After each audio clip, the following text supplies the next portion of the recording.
What's up, YouTube? This is Too Raw for TV. All right, Kamala Harris is in the news again. And what for, you may ask? Well, look, both her and Trump are campaigning heavily in the swing states that are going to decide this election. Most states are either decidedly in the red column or the blue column. But as I said before, Arizona, Georgia, North Carolina, Wisconsin, Michigan, and Pennsylvania. Those are generally the swing states that will decide this election. Now, I have a suspicion that maybe Virginia might be in play, but I don't think Donald Trump will be over. I don't think he'll be able to overcome the Tidewater area and Fairfax.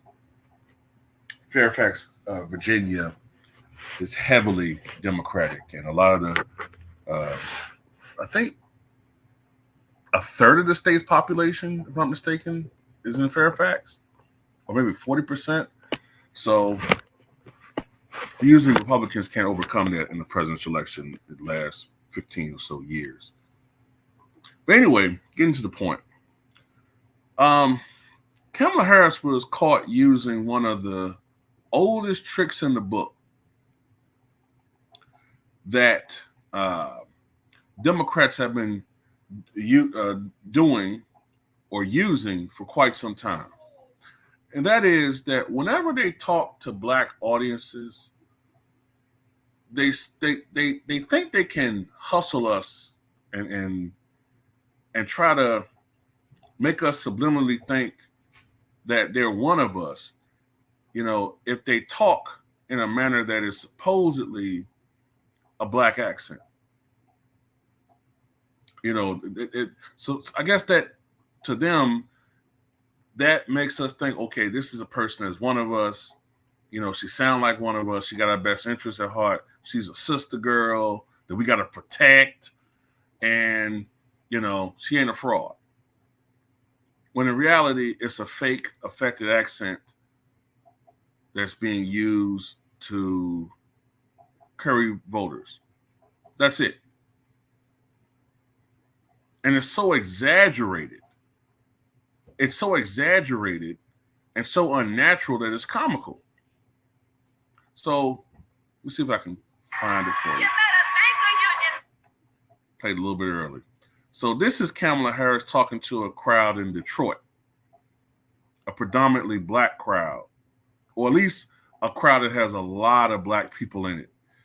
This is how she's talking. You better thank a union member for sick leave. You better thank a union member for paid leave. You better thank a union member for vacation time. Thank you. And this is her talking to a predominantly white crowd in Pittsburgh. Thank unions for sick leave. Thank unions for paid family leave. Thank unions for your vacation time. That was one of the things. Clearly, she's talking in her normal voice when she talked to the crowd in Pittsburgh. This is my thing.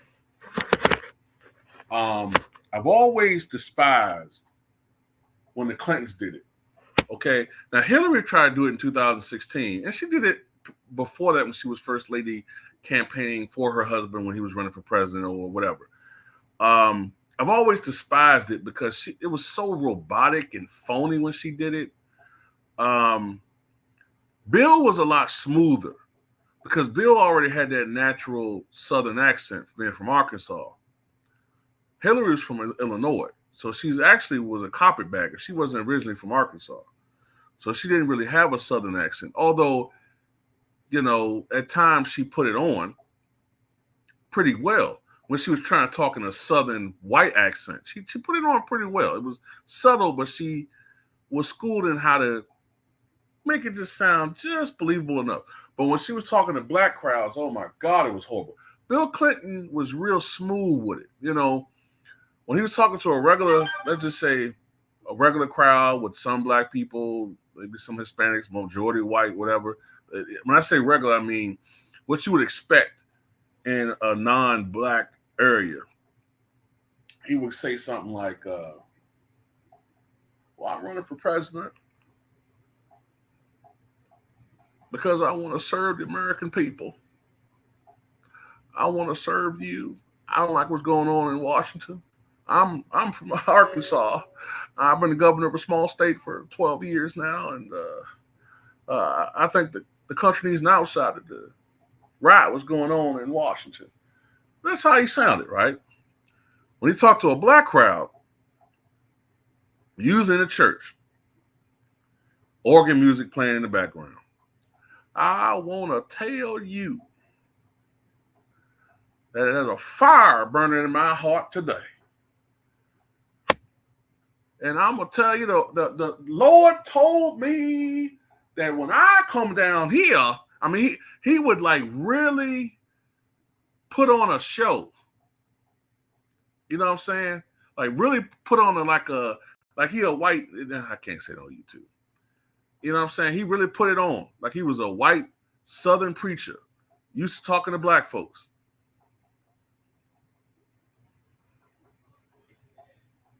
George Bush don't know a damn thing about what to do in Washington. But I'm going to tell y'all something. When I get in there, I'm going to do this and I'm going to, come on, Bill. You don't talk like that, man. Might as well put straw in your mouth. But this with Kamala is so fake. It's so phony. And my thing is, you don't have to do that. Like, look, myself, I've been accused ever since I was a little kid of sounding like a white person talking. I'm acutely aware of that, right? Because I use words like acutely. But I'm myself. I'm not going to change who I am to pander. I'm who I am. If you think I talk white, fuck you. Tell all the people who turn me away I'm looking for jobs if I'm black or white. Tell me, my life experiences tell me I'm black as hell, okay? I think some people misinterpret talking intelligently with talking white. You know what I'm saying? I think that's been misconstrued over the last couple of decades. Malcolm X didn't talk like, he talked proper. He talked intelligently. I'm not saying you should talk like, an affected white accent to make white people feel better about themselves and better around you. Don't think you're a big savage Negro. I'm not saying talk like that. This is how I talk. That's the one thing I'll say about Barack Obama. He more or less talked the way he talks around everybody. He might make an Al Green reference and sing some lyrics or whatever. But to totally change, I hated that with the Clintons, man. I hated that with a passion. I couldn't stand it. Even when I was a kid, I couldn't stand when they did that. I thought it was so phony. I understand politics now better as a game, but I just thought back then it was so phony.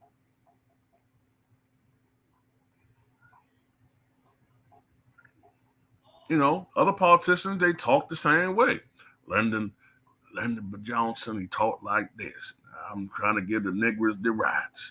And Ronald Reagan talked like this. And Bill Clinton talked like this. And Richard Nixon talked like this. But they all talked the way they talked. They didn't have to switch up. And that shouldn't, but you know what? Unfortunately, it does work to a certain extent. Because you got people who, let's be honest, they're not issues voters. They're not issues voters, and they can be easily swayed by stuff like that. The optics. They don't really demand anything for their vote. They just like the optics. Oh, man, Bill Clinton, man, he plays the saxophone on Arsenio Hall, man. He's a brother. Arsenio, Bill Clinton, man, he's a player. I heard about him, man. He got some black in him and all that. We always so quick to want to put other people in the club, but so hard on each other. Just whatever. But Kamala, I just don't see it, y'all. I know some of y'all Kamala Harris supporters, man, and I'm not a Trump supporter because I think that he's becoming more and more demented. And to be honest with you, one of the biggest fears I have about a Trump presidency is, and I saw something today that I'm gonna talk about on here about Trump that I didn't like. Well, I'll get into that. You know what? I'm not gonna ruin it. I'm gonna talk about that. I'm gonna bring it up in the video. But there's things about Trump that I can't stand, and there's other things that bother me about him. So he's not a good candidate either. But Kamala, this is the worst pick of candidates I've ever seen in my life, man. Oh man, one's an idiot. This one's a phony, absolute phony. But that's what she's done all her years in politics. She's just been a phony, a chameleon. You know. But that's all I got to say about that. Tell me what you guys think.